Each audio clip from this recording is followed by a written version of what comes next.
Good morning. It's the great journalist of Nigeria, and this is IJ Koza. September 9th, 2019. It's a Monday morning in Lagos, Nigeria. Breaking news coming out of Abuja, where we have now learned that Busola Dakolo and Pastor Biodun Fatoyinbo have to appear in court within 14 days. They have 2 weeks to appear in court, and that's the Federal High Court of Abuja. Now, as I'm receiving this news, what I'm learning is that Busola's lawyer, Pelumi, is actually going to be representing her. The suit she filed against Fatoyinbo, most of you know that I spent the last 60 days investigating facts in the case, and I came out with my own opinion, of the facts that I found. Now, the Federal High Court sitting in the, FCT in Abuja summoned both of them that they must appear within 14 days. Now, Busola Dakolo, as you know, is the photographer wife of Timi Dakolo, and I am not sure, I can't confirm this, but I did tell you that when Busola and Timi tried to renew their British visas, they were denied. Okay, that's not to say they didn't have an active visa in their passports. Now, I'm learning that they are in London. Okay, I'm not sure, I can't confirm it or deny it. That people will not talk to me. The basic thing right now is that they have to come home within 14 days. They have to appear in Federal High Court.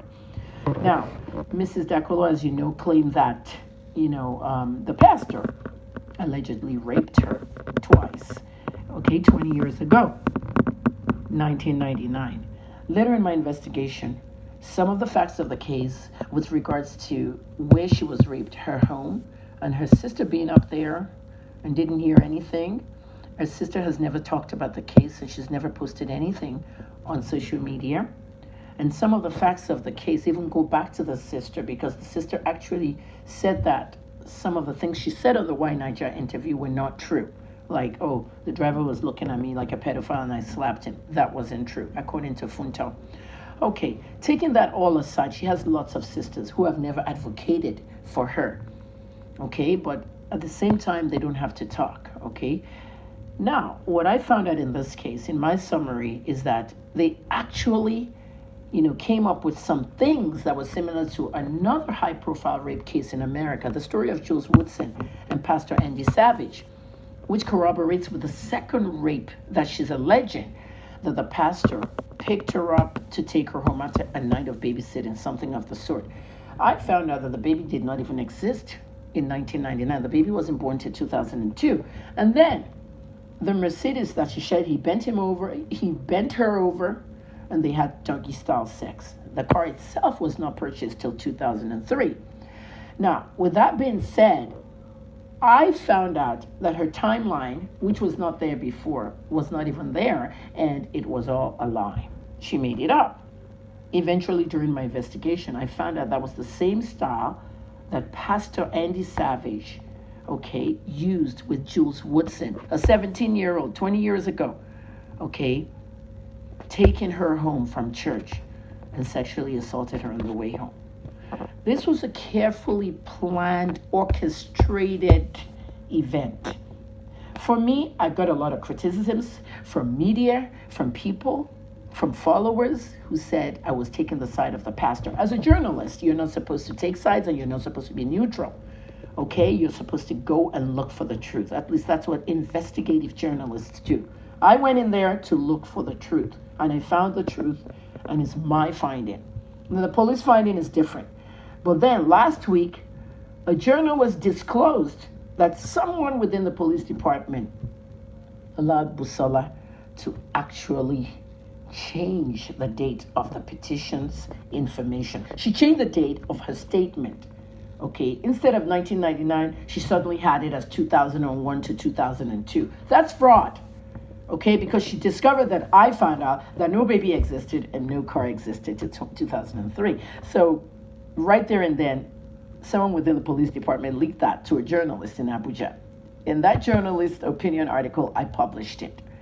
The case is already tainted. It should be dismissed.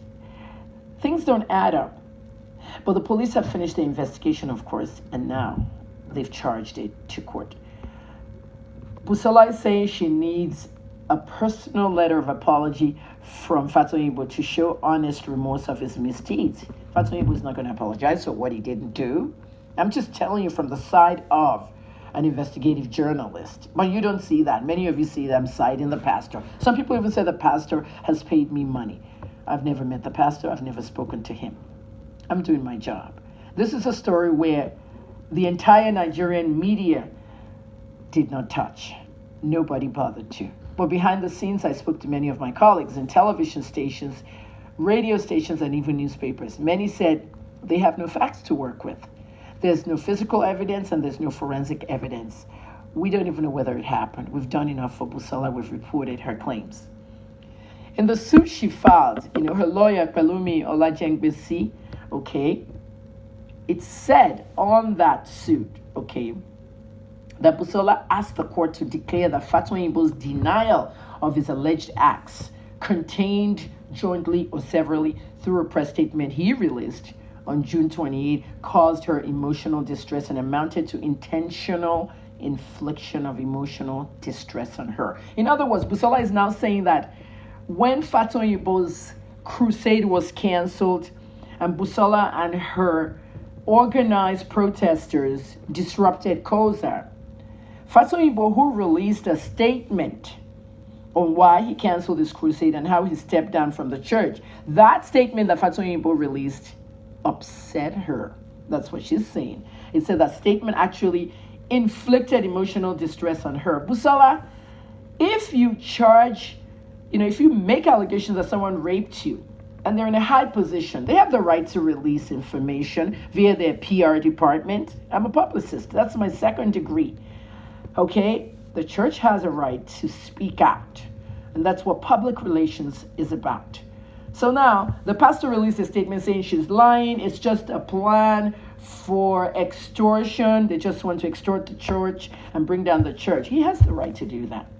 Now, Busola is saying that it contains, the statement has now made her emotionally distressed.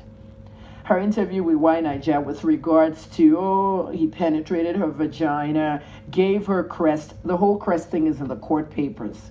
Forced it down her throat. Someone raped you, they went to the car, they brought you a soft drink, you drank it. You don't even know whether they have a drug in there to drug you out. They raped you, you went back to their house to babysit. It doesn't add up.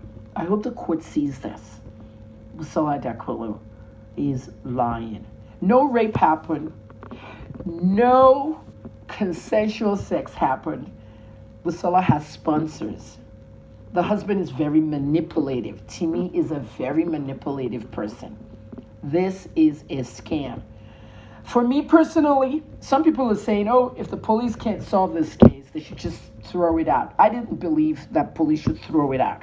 Police is the problem right there. We've told them to get a sex crimes unit in the MPF.